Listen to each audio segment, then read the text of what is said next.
이제 몸을 챙깁니다. 바디폴리스, 진정한 나로 살기 위한 첫걸음. 몸에 귀를 기울이는 순간 삶이 달라졌다. 정신과 의사 문효환이 들려주는 몸의 심리학. 몸과 함께 살아가는 삶으로. 오래전 일입니다. 처음으로 정신과 의원을 개원하고 얼마 되지 않아 정신건강 관련 강의를 나간 적이 있습니다. 시민을 대상으로 한 강의는 처음이라 잔뜩 긴장했습니다. 분위기를 부드럽게 할 마음으로 청중에게 질문을 던졌습니다. 마음이 어디에 있습니까? 많은 사람들은 심장 주변을 가리켰고 어떤 사람들은 머리를 가리켰습니다. 저는 머리를 가리키며 우리는 마음이 가슴에 있다고 착각하지만 사실 마음이란 뇌의 화학 작용이라고 이야기했습니다. 너무 단호하게 이야기를 했을까요? 순간 정적이 흘렀습니다. 마음이 가슴에 있다고 대답한 사람들 심정은 어땠을까요? 마음이 가슴에 있다고 대답한다면 그것은 틀린 것일까요? 마음이 힘들거나 아프면 머리도 무겁지만 팔다리에 힘이 없고 어깨가 처집니다. 입맛도 없고 가슴도 답답하며 눈도 뜨고 싶지 않습니다. 마음이 이렇게 온몸에 있다는 것을 우리는 실제 몸으로 느끼고 사는데 마음이 머리에만 있다니요. 그 시절에 저는 마음이 몸과 별개라고 생각했고 몸은 뇌의 통제를 받는 부속 기관 정도로 여겼습니다. 그렇게 생각했으니 몸에 대해서는 기본적인 관심조차 갖지 않았습니다. 도대체 그랬던 사람이 왜 몸에 대한 책을 쓰게 되었을까요? 그것도 정신과 의사가 말이죠. 돌아보면 제가 몸을 외면했던 시간은 꽤 뿌리가 깊습니다. 어려서부터 몸이 약하고 운동을 못했기에 몸을 쓰는 활동을 자연스럽게 피해 다녔습니다. 아이들과 공을 차기보다 혼자 책을 보는 시간이 많았습니다. 청소년기가 되자 나는 누구인가, 어떻게 살아야 하는가 하는 고민을 책상에 앉아 했고 책에서 답을 찾으려고 했습니다. 대학 시절 내내 삶은 버겁고 고민은 끊이지 않아 정신과를 선택했습니다. 그 후로는 더욱더 머리로만 살았습니다. 하루 종일 진료실에 앉아 상담했습니다. 그렇게 40 중반이 되었습니다. 중년은 몸의 이상 신호와 함께 시작되었습니다. 위장 장애가 심해졌고 콜레스테롤 수치가 올라가고 한 번씩 가슴의 격통이 나타났습니다. 당장 생활하는 데 문제가 없었기에 대수롭지 않게 생각했습니다. 많은 일을 해내는 것이 유능함이라고 여겼던 터라 몸을 돌보는 것은 늘 순위 바뀌었습니다. 2013년부터는 부쩍 몸이 무겁고 피곤해졌습니다. 앉았다 일어설 때마다 한숨이 나왔습니다. 휴식 시간을 늘려도 마찬가지였습니다. 집중도 잘 되지 않아 상담 시간에 다른 생각에 빠져 상담 내용을 놓치는 경우가 한두 번이 아니었습니다. 그러다가 그해 여름에 너무 생생한 꿈을 꾸었습니다. 길을 걷는데 몸이 말을 듣지 않았습니다. 자꾸 비틀거렸습니다. 옆 사람에게 내 몸이 왜 이러느냐고 묻고 싶었지만 말이 나오지 않았습니다. 이내 길에서 고꾸라졌습니다. 장면은 바뀌어 저는 병원 중환자실에 누워 있었습니다. 아내와 아이들이 저를 보며 울고 있었습니다. 난 괜찮아, 울지 마 라고 말하려는데 목소리가 나오지 않고 손가락 하나도 움직일 수 없었습니다. 그 상황이 너무 답답하고 슬퍼서 울고 있는데 울음조차 가슴에 걸려 올라오지 않았습니다. 꿈속에 저는 전신마비 상태였습니다. 그러다가 꿈에서 깼습니다. 순간 막혔던 울음이 가슴 밑둥치에서부터 터져나왔습니다. 꿈이라는 것을 알았지만 한동안 울음이 멈춰지지 않았습니다. 며칠째 그 꿈과 함께 살았습니다. 그 꿈은 머리라는 극장에서 상영되었지만 그 꿈을 만든 것은 제 몸이었습니다. 몸은 그 꿈을 통해 몸을 외면하는 제게 심각한 경고를 보내주었습니다. 삶을 전면적으로 수정하지 않는다면 정말 그렇게 될 것 같았습니다.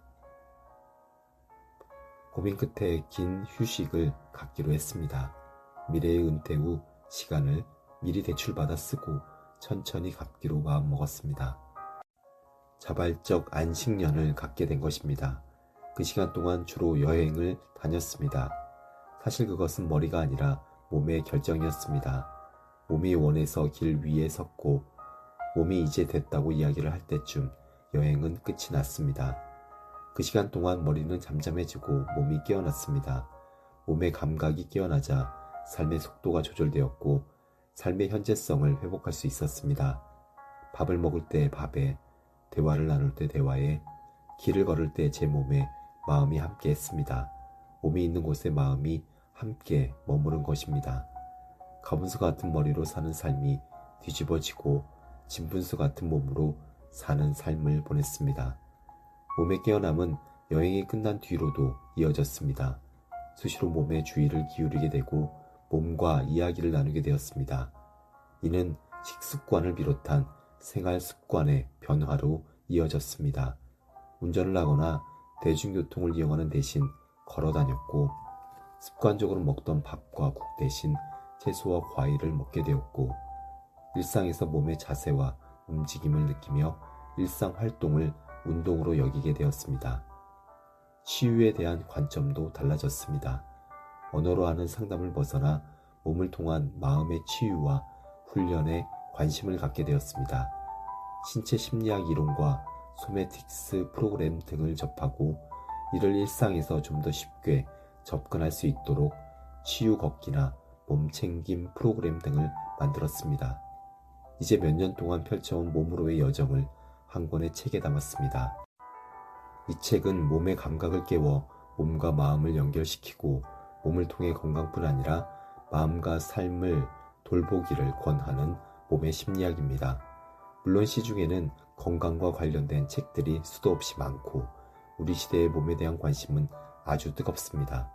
각종 뷰티 산업은 불황을 모른 채 성장하고 사람들은 의료인 뺨칠 정도로 온갖 의학 정보를 꿰차고 있고 정기적인 검진으로 병을 초기에 찾아내어 치료하고 몸에 좋다는 음식과 약품을 먹고 많은 시간과 돈을 들여 운동을 하고 외모를 관리합니다.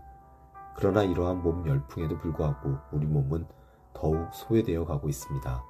과거의 몸은 그냥 몸이었다면 이 시대의 몸은 그 자체로 하나의 자본이자 권력이며 자기 관리의 증표입니다.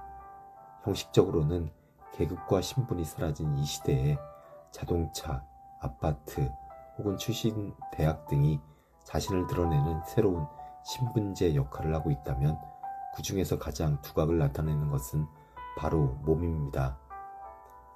몸은 언제 어디서나 내가 어떤 사람인지를 드러내고 있습니다. 소고기의 등급이 매겨지는 것처럼 우리 사회에서는 몸에 암묵적인 등급이 매겨집니다. 예쁘고 젊고 건강하게 보이는 몸만이 가치 있는 이 사회에서 추하고 늙고 병든 몸은 설 자리가 없습니다. 사회적 지위를 뜻하는 신분이라는 한자처럼 정말 몸이 나뉘는 사회가 된 것입니다. 몸이 권력이 된 사회에서 몸은 그 고유성과 전체성을 잃고 자기 과시의 수단이 되거나 반대로 자기 혐오의 대상이 됩니다. 그렇게 누군가는 몸에 고통을 줄 정도로 몸을 관리하고 누군가는 몸을 방치할 정도로 함부로 대하는 극과 극의 모습이 공존합니다. 그러나 양상은 다르지만 몸과 마음이 단절되어 있다는 점에서는 다를 게 없습니다.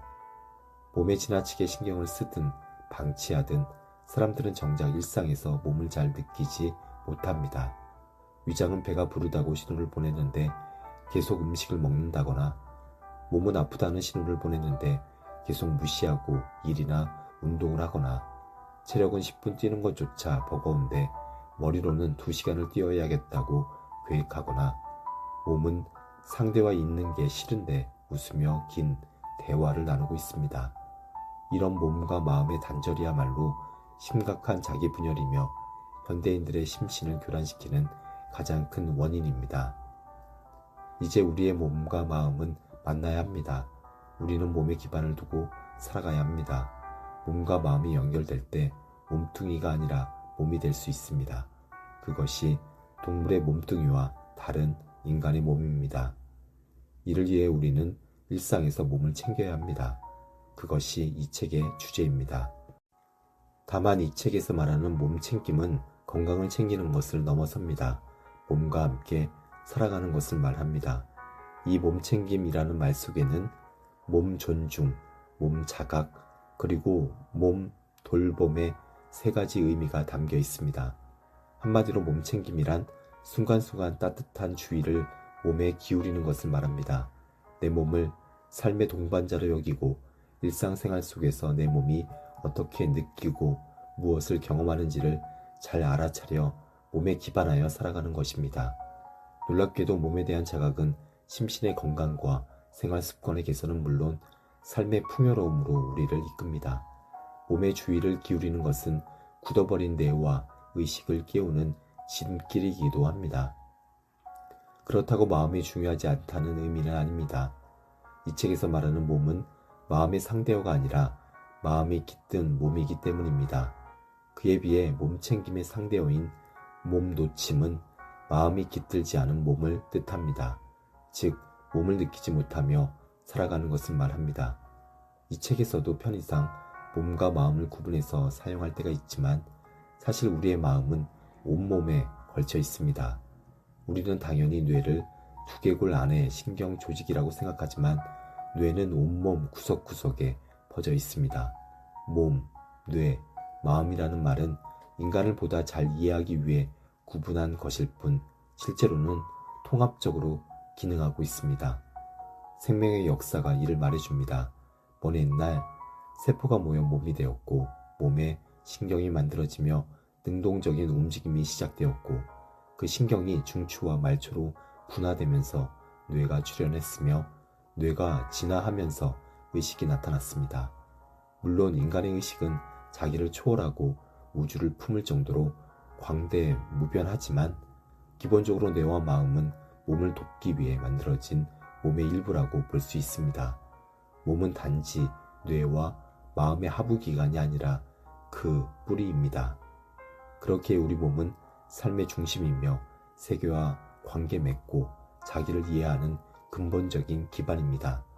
머리로 자기를 이해하고 세상을 살아가면 혼란스럽지만 몸을 잘 느끼고 살아가면 삶은 보다 간결해집니다. 몸 챙김이 이루어지면 마음 챙김이 이루어지고 마음 챙김이 이루어지면 삶 챙김이 이루어집니다. 이 책을 쓰는 동안 저를 낳아준 아버지는 담도함으로 세상을 떠났습니다. 아버지는 한 인간의 죽어감을 통해 많은 이야기를 들려주었습니다. 그 이야기들이 있었기에 이 책은 더욱 온기를 띄었고 생명력이 풍부해졌습니다. 끝으로 아주 긴 시간 동안 이 책을 함께 만들어 온 해냄 출판사 이혜진 편집주관과 박신혜 팀장에게 감사드립니다. 우리는 몸 심리학이라는 미지의 땅을 향해 긴 항해를 함께 했습니다. 그리고 책이 출간되기 전에 원고를 살펴보고 좋은 의견들을 보내주신 분들이 있습니다. 중간에 길을 잃기도 해서 생각보다 많은 시간이 걸렸지만 이제 그 긴 여정이 일단락되었습니다.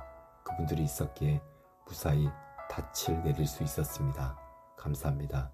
2019년 가을 문요한